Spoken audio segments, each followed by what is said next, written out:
All right. So what happens when the something breaks, like the live performance goes bad? We realize that like somebody knocks over a tripod that has a motion capture camera on it, and we can no longer use live data. We have to switch to a pre-recorded data. We're going to push you guys to have an entire tape already recorded and clean and ready to go, just in case something like that would happen. And we'll reiterate that next week as we do the last class session before we break into doing course evaluations. And it's actually quite quick on the Unreal side. We have right here the scene I made in week 9 where we had multiple cameras out for the 3 different screens, and then we made a character that had this that had the state machine. And if you remember the state machine, it was 4 different dances that we could switch between. And we could jump from dancing in a circle to doing fancy footwork. Remember how it transitioned? Right, to the salsa. It's all blending between, and that's fun stuff, right? So we're going between those 4 things. So let's say that this was actually, though, our live data. This is streaming data. What if this was that mocap stream right there? There's just a simple blend you can do that would bring in a pre-recorded animation. So if we go to our assets right here, and we wanted it to be this circle dance here, and this is, if I replace it, this is what the final animation pose is. All right, so this is circle dance, and then this one, let's do not circle dance, let's do salsa on this one. So salsa here, so this is what salsa looks like, that thing, and then this is this is circle dance here. Yeah, circle dance there, because that's the first state in the state machine. All right, so now we're familiar with that thing again. And what we're going to do is blend. It's just a simple blend that gives us a variable for alpha. All right, so this live stream is going to be our A. It's what we're going to default as being live, unless you want it to be pre-recorded and then reveal that it's going to be live. And then you're going to make a variable for alpha. All right, and this will just be transition. Transition.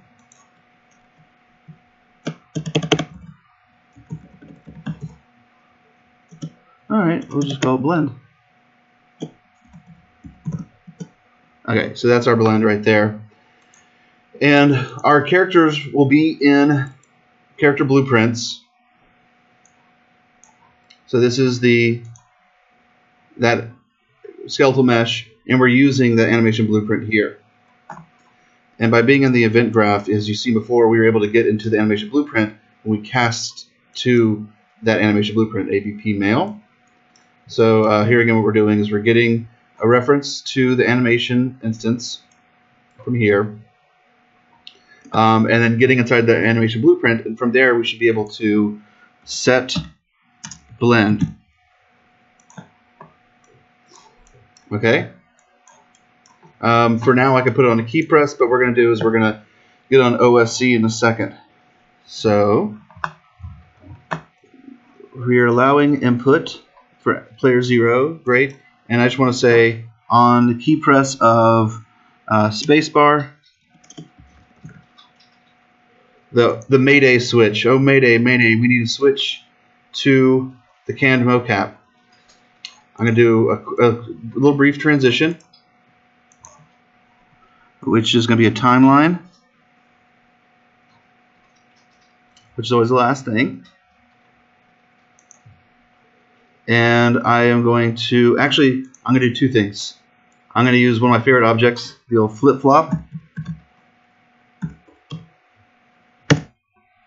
And when I press it first time, I want you to play. And when I press it again, I want it to go the other way. And that way I can switch back and forth with just using one key press. and that will update the blend value. Let's say it's over 2 seconds. So start not blended at all. Time 0, value 0, and at 2 seconds in, we're going to make it 1. At 2 seconds in, we'll make it all the way blended. That's an alpha of 1 over there in that blend. So right now, you see it's that circle dance, and we want to go to salsa. If we put it into, this is actually way too loud. This level has a lot of sound. Let's see if we have another. Let's do this amazing level. I'm really excited to see what this could be. Oh yeah, this was amazing. But it's going to have a lot of camera controls, and that's going to be really annoying. Let's just make a new level real quick. So new level, and we'll just make it blank. That's all we care about. Here we go. And let's bring in that blueprint for some dude. And rotate it around. And so basically what we're going to see is that spacebar is going to switch between the circle dance and the salsa. Alright, circle dance. Let's check. Oh, I didn't hook it up. Let's go back. And let's actually hook it up. And update it. Alright, quick and dirty. Circle dance, salsa. So now we're doing canned mocap, right? And then we go back to live. When they fix their markers, or maybe the performance going on, you have to remake the skeleton or something like that. Now we have the control to go back and forth. So Todd implemented this at our last gig, and so whenever one of our performers broke something, or we switched performers, hit a button, it was capped, hit another button, it was live. And it was seamless, and it was really nice, and it was no big deal if something came undone. You could handle it, and there was still something on the screen, and everyone was so happy. So, that timeline thing? Yeah. Is this how you the fade? It's doing a 2-minute transition between 0 and 1 in the animation blueprint of this alpha value. So right now this is a default value of 0. If I make this 1, now it's salsa dance. So all I'm doing is using this blend weight. What's also kind of fun is this one thing called blend by layer blend by bone. And this is actually a way to blend on an actual bone. Let's see if I can. So what is the filter? Let's just say, let's go find skeleton, and it's going to be spine. Let's do spine. All right. Let's copy. Select the bone name. We're off the ranch right now a little bit, but I want to do it. So what this is doing is everything above the spine will be here, and everything below the spine will be here. And you can actually blend two performers' animation. So he's doing salsa up top and circle dance down below. So you can actually do this with 2 different live streams and have 2 people be one person, or one arm be one person and one arm be another person. This is super fun. Oh, he's having pain. Oh, that's painful. But for the sake of this is how I bring in canned like animation for hands or facial animations separately from a live performer. That's what I've used it for before. But now he's back to being the thing before. So I should have, let's make sure that we have OSC installed on this engine version. We do. So what we want to do is just say on OSC received, boom, boom, boom. We're going to make a channel in Max that is going to receive on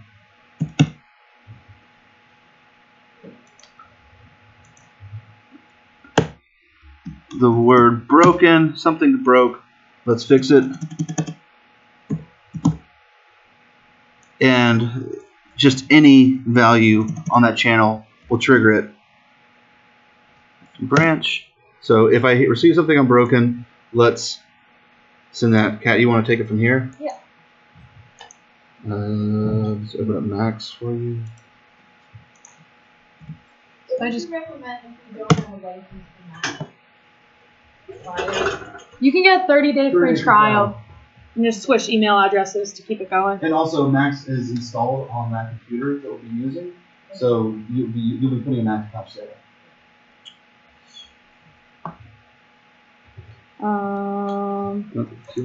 Yes. Oh, no, don't that. Here it is. Oh, thank you.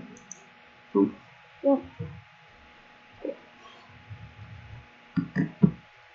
So we're on the Ignore Me channel. You guys probably see that on your Wi-Fi. There's the Ignore Me channel. The password is unicycle320, and that's what we'll be using for the show.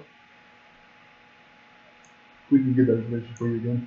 We'll deal with that later. All right, so I am in Max, which I know some of you have been very excited about, which is cool. So a great thing about Max is we can also do OSC. This is really small. Whatever. Great. So to do OSC, we do UDP, because there's TCP and UDP, which are different protocols for OSC. We're going to use UDP, and we're going to do Receive. And I'm going to do port 8000. All right. I'm not quite sure what my phone is going to send me, so I'm going to use the print statement. And this is going to print on the console, but I want to use this console. So if I hit this icon, there's these lovely icons on the right-hand side of my screen. I'm going to hit the Max console, and it's telling me it's binding to port 8000. Awesome. And it's going to print everything that comes from my phone. So, Is it important that print is a message or an object? yes, print has to be an object. Otherwise, you want to dump the data, you go back to the back of the message. And I'm just connecting. So I'm connecting my phone with this lovely program called AirServer. And now I'm going to be able to see my phone in just a second. Da-da-da-da-da. Be really cool if you would just work, please. Far from the Wi-Fi? Works in the other room just fine.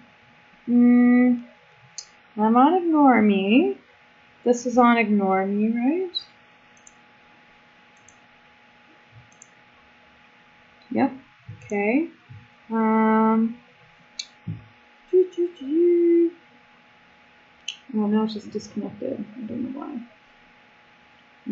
Support stuff. Yeah. So eventually, I'm gonna get messages coming out, and with this wonderful app, it's called Touch OSC. So Touch OSC. This is the only app I've ever paid for because it's worth it. This works on your iPhone, on your Android, and on your iPad. This is really great for VJ setups, but also to troubleshoot something when you're not right next to your computer. So reasons I really love this is I can VJ something from the audience, and I don't have to be sitting backstage. It's also really great for if something breaks and you're on the other side of the room, and getting to the computer would involve crossing the stage or interfering with your performers. So you can send data from your phone to Max, which then can go over to Unreal. And so it has all these knobs and everything. There's a lot of different layouts. But when you open it up, there's a much more simpler layout. So hopefully in a second we'll be able to show you guys. So when I go into my Touch OSC, all that really matters is that I am on the same Wi-Fi as my computer, which we've already said is the Ignore Me. I'm also going to need my IP address. So there's a few ways you can do this.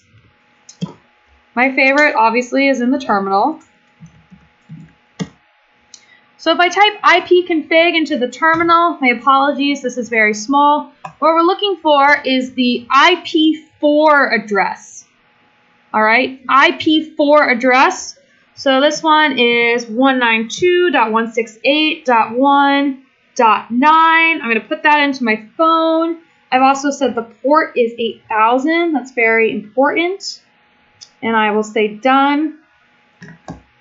And so now if I go over here, if I move, now I'm getting data. So if you guys look at my lovely little phone right now, I can hit buttons on my phone and I'm sending data to my computer, which is pretty cool. So now I understand what all this is. So I really like this button right here, and that's a toggle. Okay, cool. So lovely message. Let's see if Todd has it on his computer. Nope. All right. So I'm going to route everything that's coming from that first toggle. So just to make sure I did this correctly. So I'm noticing in my print statement, everything was coming from this toggle/1/toggle1. And now I'm going to print. I'm going to clear this console out, make sure I isolated this correctly. And so I'm hitting the fader, nothing happens. And now I'm just getting these values. All right, great. So I'm getting a 1 or a 0. So a 1, the toggle's on. A 0, the toggle is off. All right, so what I can do is I can say select 1.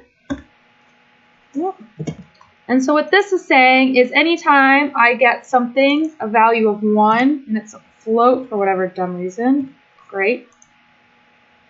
So I'm saying anytime it's 1, which in our case means anytime that I've turned this button on, which in our scenario is the panic button, I'm going to send it over to Todd. So to send, I'm going to do UDP send. I'll do port 8080. That sounds nice. And I also need an IP address, but because I'm sending it on the same computer, I can just say localhost.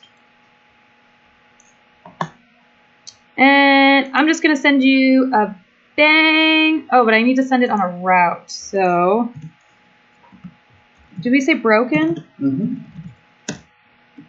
So this $1 is a variable.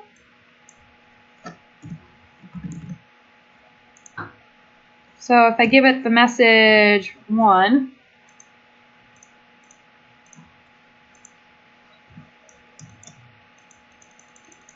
now I am sending Todd on the broken route a 1, which Todd will then realize is the Mayday button and that he needs to go to canned animation. So let's bring this in. This was a bang, so I'm going to say, let's just make it a message 1. Cool. I could make this message anything I want. So, in short, this guy is receiving all of the data from our phone, which we're using with the app Touch OSC. This is saying anything that comes from the route /1/toggle, which means anything that comes just from a specified button on my layout. Only if I hit this button. I can hit all the other buttons I like and nothing's going to happen, but if I hit this one, I'm going to do something.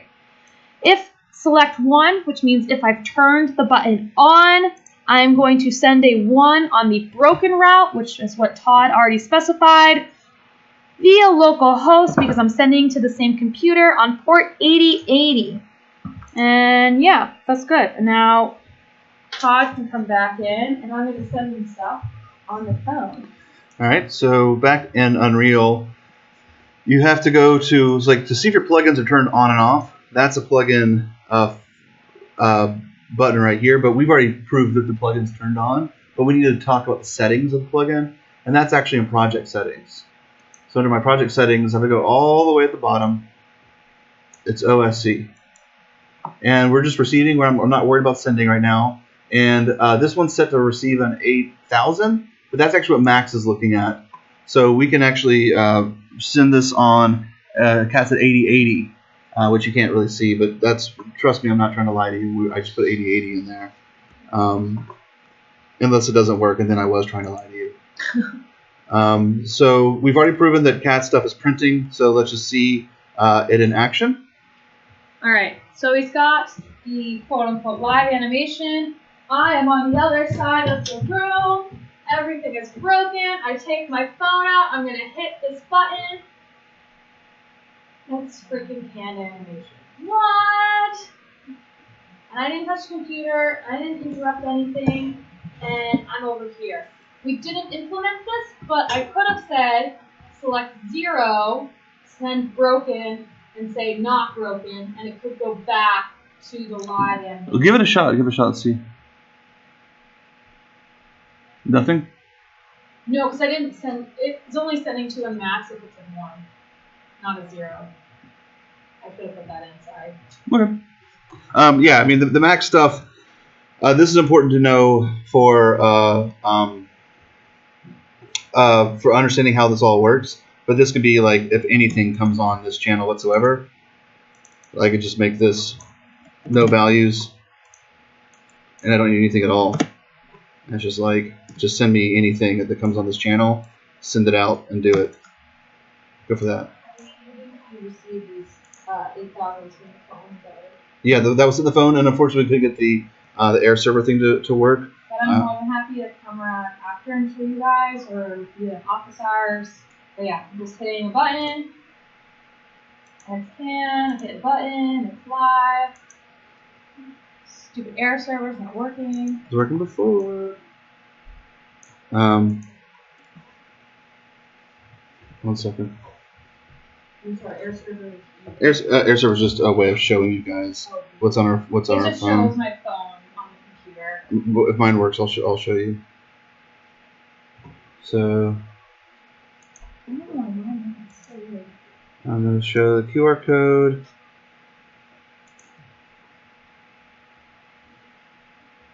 All right.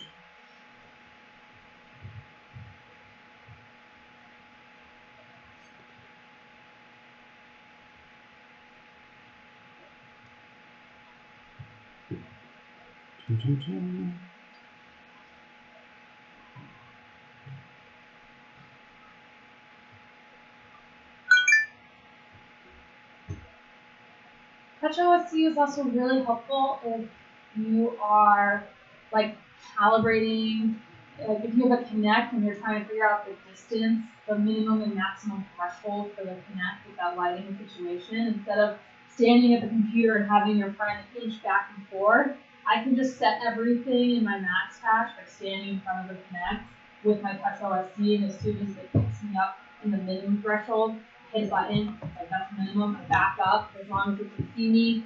I hit the maximum threshold, I hit a button, and that sets it as the maximum threshold. Yeah, it's just too far from the router. It's in the room. If we even moved the door, probably would work. But anyway, so this is the thing. Let's see. I'm still connected to the pop-up one. Go ahead and disconnect real then. Oh, whatever.